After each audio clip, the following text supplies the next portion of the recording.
Kalau korang nak tahu, setiap bulan memang akan masuk satu bakul besar durian macam ni dekat Saleh Power. Bukan untuk makan, tapi untuk buat tempoyak yang kita buat sendiri. Ramai orang ingat tempoyak ni beli siap dekat kedai. Tapi kat Saleh Power bukan ya. Semua tempoyak kita buat sendiri. Kita ambil durian yang kita ambil sendiri kat kebun.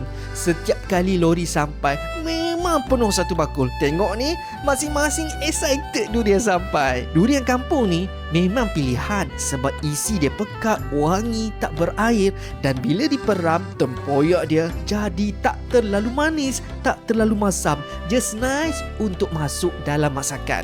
Paling seronok tengok reaksi staf kopek durian ni. Walaupun durian yang ada ni banyak untuk dikopek, kebersihan tetap diutamakan.